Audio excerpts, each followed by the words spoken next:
मैं देख रहा था कि पीछे 2 दिन पहले यहाँ केंद्रीय मंत्री और पार्टी के राष्ट्रीय अध्यक्ष दौरा करते गए। केंद्र में मंत्री हैं और हमारे बड़े भाई हैं, उनका स्वागत है। चंबा काड़ा पूरा प्रदेश देश उनका है।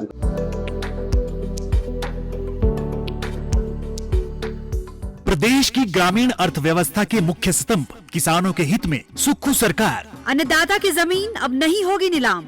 एग्रीकल्चर लोन इंटरेस्ट सबवेंशन योजना के तहत बैंकों के माध्यम से वन टाइम सेटलमेंट पॉलिसी के अंतर्गत 3 लाख रुपए के कृषि लोन को चुकाने के लिए मूलधन पर लगने वाले ब्याज का 50% हिस्सा सरकार करेगी वहन। योजना के लिए 50 करोड़ रुपए का किया गया है प्रावधान। आत्मनिर्भर हिमाचल की नींव रख रहा हिमाचल का किसान। सूचना एवं जनसंपर्क विभाग हिमाचल प्रदेश सरकार द्वारा जनहित में जारी। मैं देख रहा था कि पीछे 2 दिन पहले यहाँ केंद्रीय मंत्री और पार्टी के राष्ट्रीय अध्यक्ष दौरा करते गए।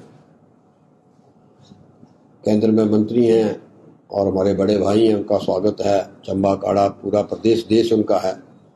लेकिन कुछ एक तथ्य मैं आपके सामने धर्मशाला प्रेस के सामने रखना चाहता हूँ।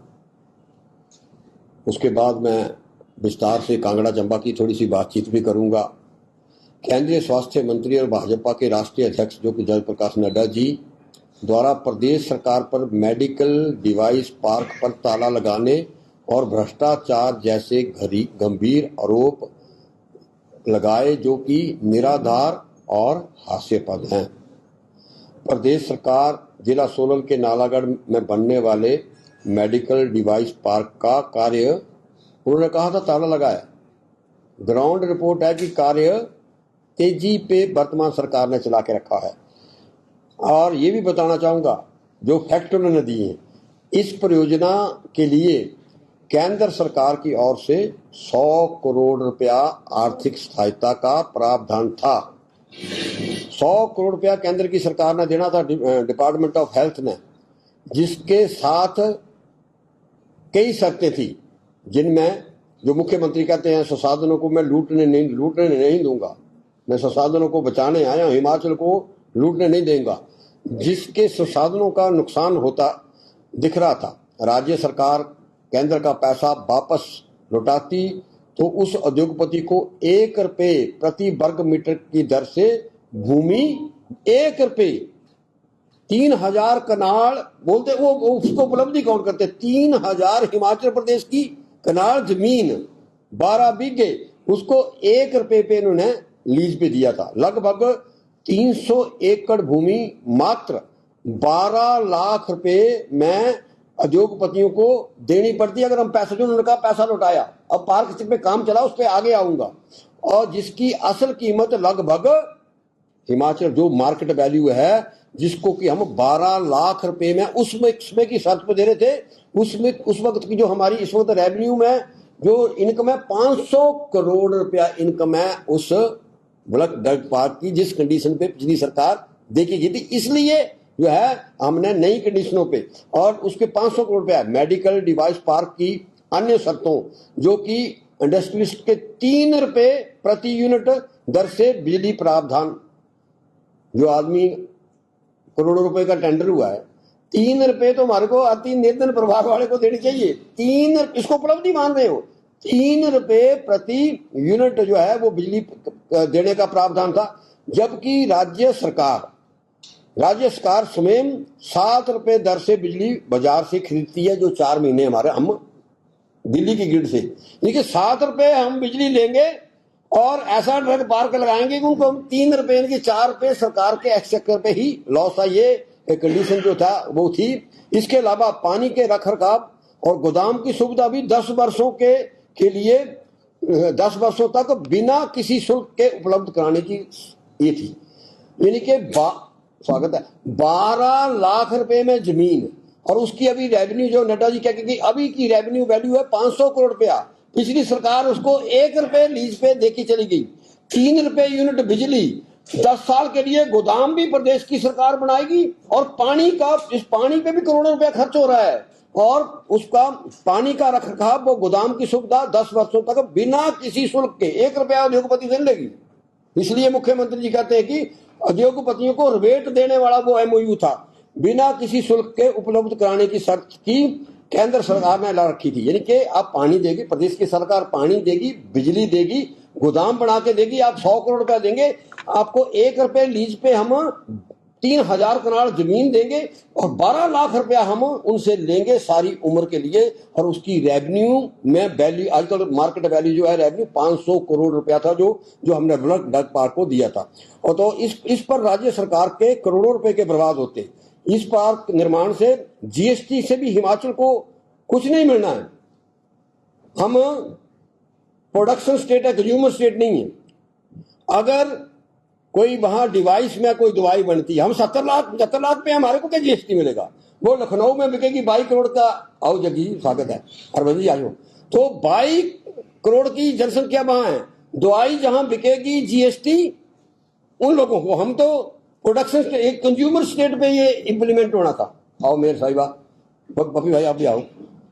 तो ये जो है कि जीएसटी का हमारे, जीएसटी तो हम जितना मर्जी लगा दें, जीएसटी तो हमारे को मिलना ही नहीं है। तो ये जो जीएसटी हिमाचल को नहीं मिलना, क्योंकि जीएसटी उन प्रदेशों में मिलता है जहां उपकरण की बिक्री होती है। केंद्र की शर्तों अनुसार स्टेट के जीएसटी में 10 वर्षों के लिए 70% छूट का प्रावधान था। 4 कंडीशनें थी। 12 लाख रुपए पे सारी उम्र के लिए लैंड, जिसकी रेवेन्यू इस वक्त की कीमत है 500 करोड़ रुपया। 7 रुपए बिजली हम केंद्र से लेंगे 4 महीने, और 3 रुपए हम उस उद्योगपति को देंगे। बिजली, पानी और बिजली और गोदाम हम 10 वर्षों के लिए देंगे। और जीएसटी हमारे को 70% की जो एमओयू साइन था, जो आदरणीय सामान्य स्वास्थ्य मंत्री कह रहे थे, उस वक्त के मुख्यमंत्री जो नेता विपक्ष हैं, उन्होंने जो ब्लड ड्रग पार्क ली, वो कंडीशन थी कि 10 वर्षों तक 70% हमें जीएसटी को जो केंद्र की थी उसको हम छूट देंगे।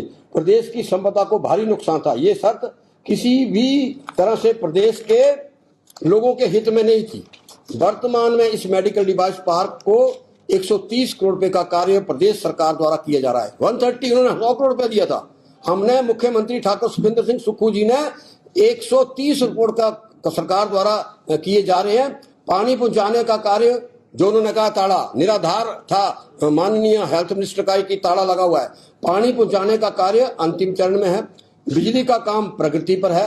साइट डेवलपमेंट, सड़क निर्माण सहित आधार संरचना विकास का कार्य तीव्र गति से चल रहा है। इस पार्क में राज्य सरकार विश्व स्तर की सुविधाएं प्रदान करेगी और इसमें निवेशक भी आएंगे, लेकिन भाजपा की तरह प्रदेश के हित में समझौता नहीं होने देंगे। 300 एकड़ जमीन की मार्केट वैल्यू पर देंगे। 300 एकड़ रुपया जो अब हम उन्होंने दिया था 12 लाख रुपए में और वैल्यू पर देंगे, और प्रत्येक निर्णय प्रदेश वो जनता के हितों को सर्वोपरि रख के लिए जाएंगे। केंद्र सरकार ने कभी भी किसी भी मुद्दे पर प्रदेश के हित से समझौता नहीं किया, जबकि पूर्व सरकार ने मेडिकल डिवाइस पार्क से लेकर परियोजनाओं में निजी स्वार्थ में चलते हितों को नीलाम किया है।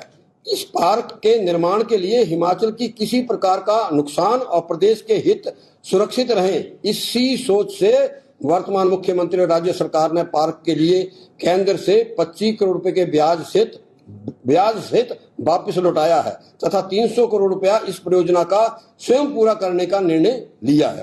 पिछले 10 वर्षों से माननीय जगत प्रकाश नड्डा भाजपा और केंद्रीय सरकार में महत्वपूर्ण पदों पर रहे हैं, जिसकी सभी को हमें तो बड़ी खुशी है जब वो राष्ट्रीय अध्यक्ष बने। इस वक्त नंबर 3 पे है वो। इससे बड़ी पोजीशन मैं कहता हूँ 70 लाख हिमाचलियों के लिए कभी नहीं होनी है। प्रधानमंत्री, स्वास्थ्य मंत्री और उसका राष्ट्रीय अध्यक्ष और केंद्र में वो मंत्री। हमारे को मेरे को नहीं, कांग्रेस पार्टी को नहीं, हर हिमाचली को इसकी खुशी है, क्योंकि छोटे पहाड़ी क्षेत्र से कम लोगों को इस प्रकार तक पहुंचने तक एक अवसर तो मिला है।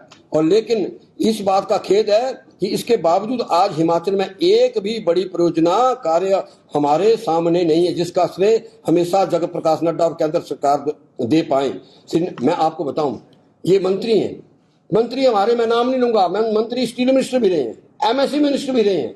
मैं 11 चीजें, मैं नहीं, हिमाचल प्रदेश की 70 लाख जनता कहेगी इसको यूनियन मिनिस्टर रहे हैं, टेलीकॉम मिनिस्टर रहे हैं। आज हिमाचल प्रदेश का आज भी वो हमारे बीच में नहीं है।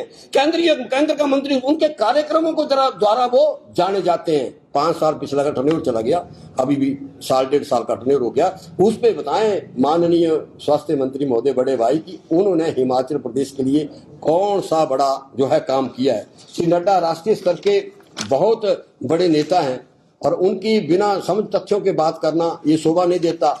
माननीय केंद्रीय मंत्री हमारी ये नसीहत है कि वे अपने पद की गरिमा बनाए रखें और BBNDA में फंसे धन 9,000 करोड़ रुपया हमारा, आप 10,273 करोड़ रुपया हमारा आपदा का है। हिमाचल में आपदा आई है, उनकी केंद्र की टीम मान के गई है कि नुकसान हुआ है। बड़े भाई हिमाचलियों की मदद करना चाहते तो उसमें